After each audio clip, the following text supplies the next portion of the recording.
Okay students, तो यहाँ पे लिखा है अलाउंस का था। Sometimes in the settlement of the account figure are rounded off thus negligible amount which is to be forgone is known as allowance और कसर। देखो कुछ टाइम मतलब कभी कभी ऐसा होता है कि अकाउंट को सेटलमेंट करने के लिए राउंडेड फिगर जो होता है उसको माफ कर दिया जाता है या जानबूझ करके हटा दिया जाता है, तो उसे बोलते हैं अलाउंस, या हिंदी में उसको बोलते हैं कसर। बरोबर, या अलाउंस या कसर का मतलब एक ही है। Entry for the allowance in the books of account are made as a entry of discount in the books of are made. जो एंट्री होती है अलाउंस की वो डिस्काउंट के तौर पे बुक्स में उसकी एंट्री होती है। एग्जाम्पल के थ्रू देखते हैं। देखिए स्टूडेंट्स, यहाँ पे एग्जाम्पल दिया गया अलाउंस का। डेप्टर हैड टू पे ₹10,000 टू। ओके, डेप्टर को कितने देने थे? 10,002 रुपीज देने थे। The two was for given rounded off, this is called allowance. तो ये जो 2 रुपये हैं वो जो मतलब देने थे, मतलब 2 रुपये थोड़े देने थे तो वो माफ कर दिया। ठीक है, राउंडेड फिगर करके उसको माफ कर दिया। डेप्टर को 10,002 रुपीज देने थे, तो 2 रुपया जो है उसको राउंडेड ऑफ करके माफ कर दिया। तो ये जो माफ किया 2 रुपीज, इसे बोलते हैं अलाउंस या भत्ता। हिंदी में बोलते हैं भत्ता या फिर कसर बोलते हैं। नेक्स्ट देखते हैं बच्चों। बेड डेप्ट है। बेड डेप्ट मीन्स क्या? Where the amount receivable from a debtor is not recoverable totally or partly। बरोबर, when the amount is receivable, ठीक है, जो अमाउंट हमको मिलने वाले थे, मीन्स जो अमाउंट मिलने वाले थे, रिसीवेबल थे डेप्टर के पास से, वो रिकवरेबल टोटली और पार्टली, वो रिकवरेबल नहीं हुआ, पूरा या आधा कुछ भी मिला नहीं। जो डेप्टर के पास से हमको पैसे मिलने वाले थे वो हमको पूरा टोटली या पार्टली यानी आधा या पूरा हमको वो मिलेगा नहीं, अब ऐसा हो गया है। So the amount which is to be forgone is known as bad डेप्ट। बैड डेप्ट is not an expense of business but it is loss. Bad डेप्ट कोई एक्सपेंस नहीं है, कोई खर्चा नहीं बिजनेस का, लेकिन ये बिजनेस के लिए एक लॉस है, हानि है।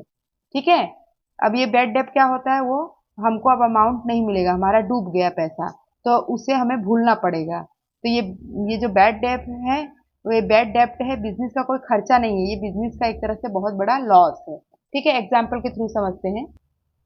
एग्जाम्पल देखते हैं हम यहाँ पे बैड डेप्ट का। ₹5,000 was given on credit to Suresh. बराबर, Suresh become insolvent and money was not recovered.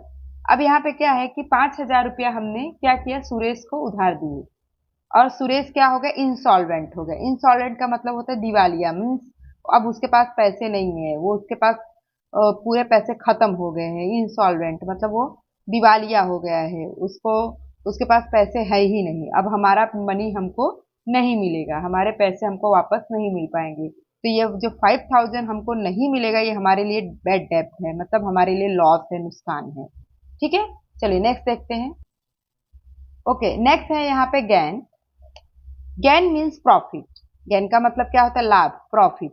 Made in the course of business transaction. Business transaction से हमको जो लाभ मिलता है उसे गेन बोलते हैं। For example, profit on sales of assets is a gain. जैसे हमने मान लो कि हमको प्रॉफिट हुआ, हमने बेचा और हमको प्रॉफिट हुआ, फिर हमारे पास कोई एसेट्स है, तो ये सब कोई एसेट्स में हमको हमने बेचा और हमको प्रॉफिट हुआ, तो वो हमारे लिए गेन कहलाएगा।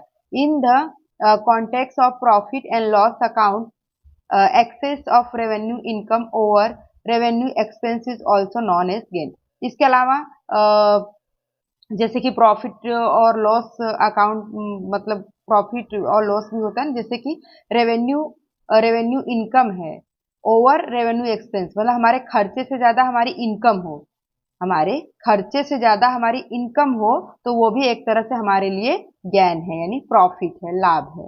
ठीक है, एग्जाम्पल के थ्रू समझते हैं। जैसे कि यहाँ पे लिखा हुआ है, एग्जाम्पल है, books value of furniture was ₹10,000। जैसे कि फर्नीचर की वैल्यू कितनी है, 10,000 है, फर्नीचर सोल्ड फॉर 14,000।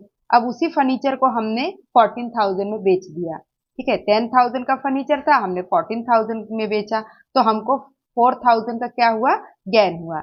मतलब एक एसेट्स, मतलब फर्नीचर समझ लो एक एसेट्स है, वो 10,000 का था और हमने उसको 14,000 में बेचा, मतलब हमको 4,000 का प्रॉफिट हुआ ना, तो वो प्रॉफिट हमारे लिए गेन कहलाएगा, या प्रॉफिट कहो गेन कहो, दोनों एक ही है।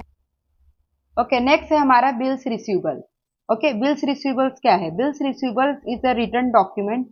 सबसे पहले बिल्स रिसीवेबल एक रिटर्न डॉक्यूमेंट है, एक लिखा हुआ डॉक्यूमेंट है, where there are two parties, और जिसके अंदर दो पार्टीज होती हैं, one is the bills writer and other is the bills एक्सपेक्टर।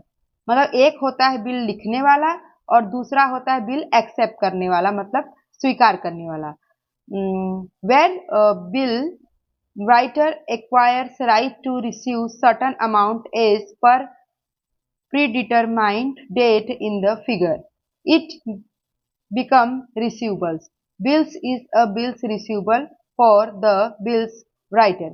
इसका मतलब क्या है कि जैसे मान लो कि जैसे बिल्स रिसीवेबल है, वो बिल मतलब लिख के देता है कि 3 महीने के बाद में उसे 10,000 देगा सामने वाला, तो वो उसके लिए क्या है, बिल्स रिसीवेबल्स है। ठीक है, जैसे कि यहाँ पे क्या लिखा है कि where bill writer acquires right to receive certain amount as per predetermined date. मतलब एक बिल्स राइटर जो होता है उसको ये अधिकार होता है कि वो जो भी अमाउंट है, सर्टन अमाउंट यानी जो भी अमाउंट है वो उसको लेना है, तो वो एक नक्की किया हुआ डेट पे जब उसको लेना है वो लिख करके बिल्स देता है। इट बिकम्स रिसीवेबल्स, वो लेने वाला होता है। Bills is a bills receivable for the bills writer. Bills क्या है, बिल्स रिसीवेबल होता है राइटर के लिए। एग्जाम्पल के थ्रू समझते तो आपको काफी अच्छे समझ। For example, Amit gives us a written document that he will pay 10,000 after 3 months. Okay, Amit ने क्या किया, अमित ने हमें लिख के दिया कि वह 3 महीने के बाद में 10,000 देगा। मतलब अमित ने हमें लिख के दिया, जैसे मान लो कि हमने हमने अमित का पैसा लिया हो, ठीक है, तो अमित ने हमको लिख के दिया कि 10,000 रुपीज आपको 3 मंथ के बाद में देना है, देगा। तो यह हमारे लिए क्या है, बिल्स रिसीवेबल्स है, ये हमारी एसेट्स है। ओके, तो मतलब वही है कि जैसे अमित ने क्या किया, अमित ने एक लिख के दिया, एक डॉक्यूमेंट में ये लिख के दिया, हमें लिख के दिया कि वह 3 महीने के बाद में 10,000 हमें देगा। ठीक है, अमित ने लिख के हमें दिया, फॉर एग्जाम्पल अमित ने हमें लिख के दिया कि 10,000 वो 3 महीने के बाद हमें देगा। तो this is bills receivables for us. तो ये हमारे लिए क्या है, बिल्स रिसीवेबल्स है, और ये हमारी क्या है, एक तरह से एसेट्स है। क्यों, क्योंकि हमें पैसे मिलने वाले हैं। ठीक है, अमित हमें देगा पैसे, तो हमें पैसे मिलने वाले हैं, तो हमारे लिए क्या हुआ, एसेट्स है। ठीक है, और अमित लिख के देगा हमको। ठीक है, तो ये हमारे लिए बिल्स रिसीवेबल्स है। नेक्स्ट देखते हैं bills payable. Bills payable is a return document. Bills payable भी क्या है, एक तरह का रिटर्न डॉक्यूमेंट है, where there are two parties, one is the bills writer and other is the bill acceptors. इसका मतलब क्या है कि यहाँ पर भी दो पार्टीज होती हैं, एक बिल लिख के देते हैं और एक बिल एक्सेप्ट करते हैं। वेयर बिल एक्सपेक्टर्स रिस्पॉन्सिबल टू पे सर्टन अमाउंट।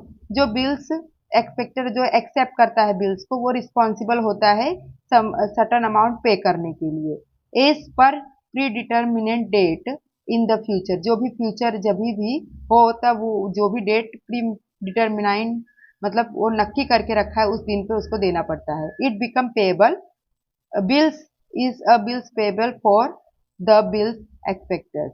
ओके, एग्जाम्पल के थ्रू समझते हैं। For example, we give return document to the suppliers. जैसे कि मान लो कि हमने सामने वाले सप्लायर्स को एक रिटर्न डॉक्यूमेंट दिया that we will pay 15,000 after 2 month. हम 2 महीने के बाद में आपको 15,000 देंगे। मतलब कि हमने सप्लायर को लिख के दिया कि 2 महीने के बाद में हम 15,000 देंगे, तो यह हमारे लिए क्या है, बिल्स पेबल है, हमारे लिए क्या है, ये बिल्स पेबल है क्योंकि हमको देना है।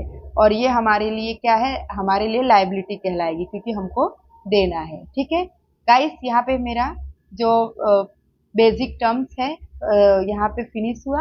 अब आगे आपको चैप्टर सेकंड चैप्टर हम शुरू करेंगे। अगर आपको मेरा चैनल अच्छा लगा हो तो प्लीज लाइक और सब्सक्राइब जरूर कर देना। Bye everyone, bye.